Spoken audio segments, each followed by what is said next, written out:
Welcome to another edition of Cattle Call. I'm Susan Littlefield here on the Rural Radio Network. Of course, Cattle Call is being brought to you by Wolf Auto, small town strong. Well, we had hoped that we would have seen some bigger money this week as we looked at the market trade, but in everything in agriculture right now, there's a lot of ebb and flow, and sometimes you just got to buckle up and go along for the ride. And that's where we're at in this cattle market. As market maybe has carved out a bottom. We're going to find out what's going on. Packer kills have even ebbed and flowed as well this last couple of weeks and couple of days. We've started to see a pickup once again. So let's dive into what the factors are in the trade as Brad Kooima joins us. He is with Kooima Kooima Varilek out of Sioux Center, Iowa. And, you know, I guess, Brad, you can't be perfect all the time. And we had hoped to see some at least steady higher numbers on the cash this week. And as of now, it's been very, very quiet. And I think that's where we kind of need to start out. Did we carve a bottom, though, in this trade? All good questions. Thanks for having me on, first of all. And, thanks for throwing me under the bus. I appreciate that. No, I'm kidding. If anybody thought I knew what I was talking about, then I'll just keep talking. We'll remove all doubt of that, right? That I might have an idea. I don't know. I'm old enough and dumb enough to at least state an opinion on your show. And, obviously people know that sometimes once in a while, and maybe I'm right and maybe not so much all the time, obviously. But last week, I talked about, I thought that I was kind of getting the vibe that maybe we were going to catch on the cash cattle. I totally have. I'm not abandoned that idea here yet. It's only Wednesday. And usually when you get to the later, if you can hold out till Thursday, Friday, that usually is an indication of leverage in part of the feed yard. And so I haven't abandoned the idea, at least at the north. Might not see a little bit of firmness in the cash trade. The south doesn't feel like it so far. They don't do a great job of selling cash cattle, as you know. That's how I feel anyway. There was a handful of cattle that leaked today in Kansas at 197. That'd be $1 lower. I hope that's not representative of the trade. But yeah, I thought we were seeing some signs last week, and I'm going to stick to that story. I think where you're starting to see the last 2 days a little better kill, and I think that's something that you should have on your radar. The Packers slowed this kill way down, trying to gain some leverage back, right?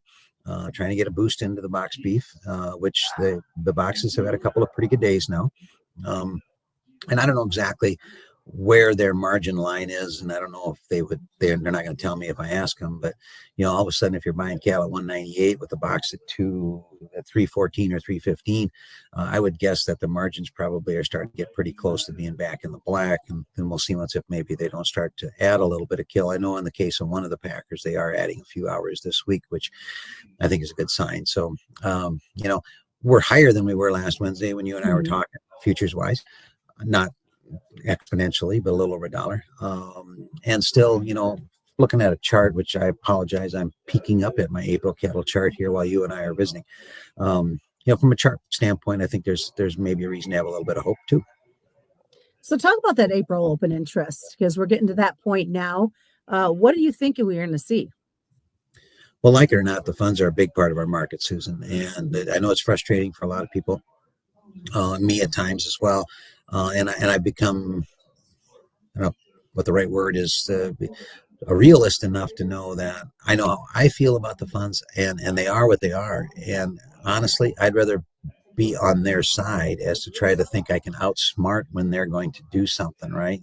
So for instance, the funds bought the hogs for 6 months, right? And everybody, well, they got to get out sometime. Yeah, right. After it went up $30, so you'd have been tired out trying to fight that story. And look at what the corn did with the funds getting along, so, but specifically to your point and question about what's happening next on the cattle thing. So, a lot of these index funds by rule have certain timing, right? Like everybody hears about the Goldman, but there's the Goldman Sachs fund, but there's many, many other funds. And basically they pick their poison a little bit as far as timing goes, but you'll start to hear about it already next week, I think, or maybe even a little bit the end of this week, where you're going to, huge open interest in the April cattle.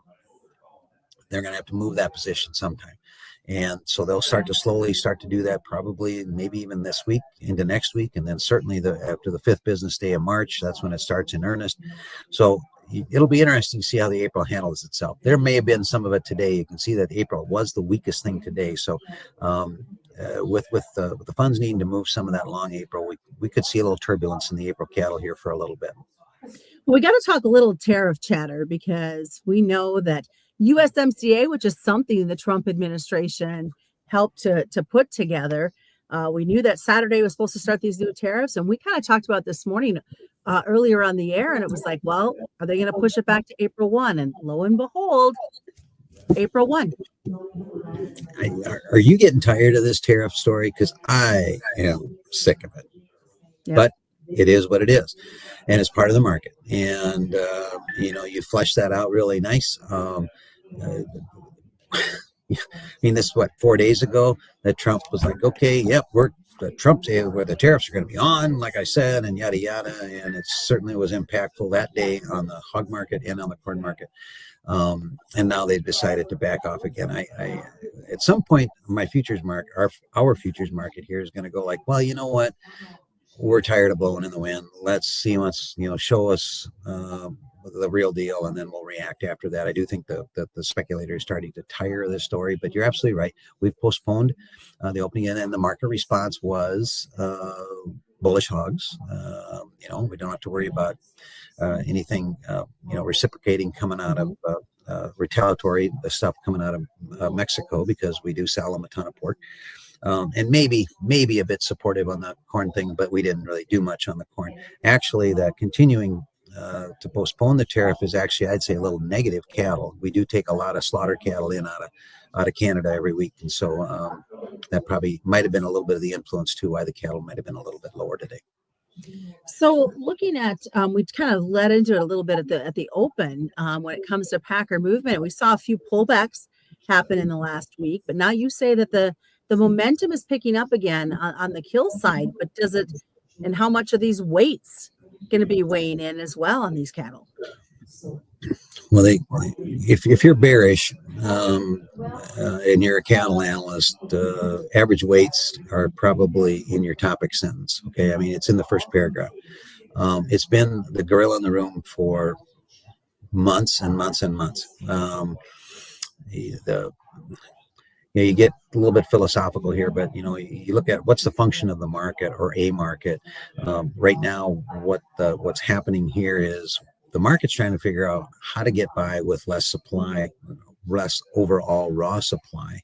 So we have to create it, right? We've got less cattle, so we have to make them bigger to continue to fuel the engine for what the beef demand has been. So I'm afraid that this is going to be a bit of reality here for us cattle people for a while to come.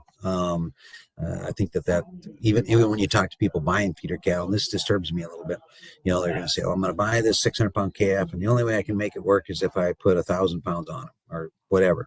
Take your pick, 1,050. I mean, starting to project break evens into a 16 or 1,650 pound steer. So when we get to that wall, all of a sudden where we have one too many, it's gonna accelerate that thing. Now, the thing that was weird this time, I thought, was I think in the north we're about through our yearling crop, which is about a month earlier than normal.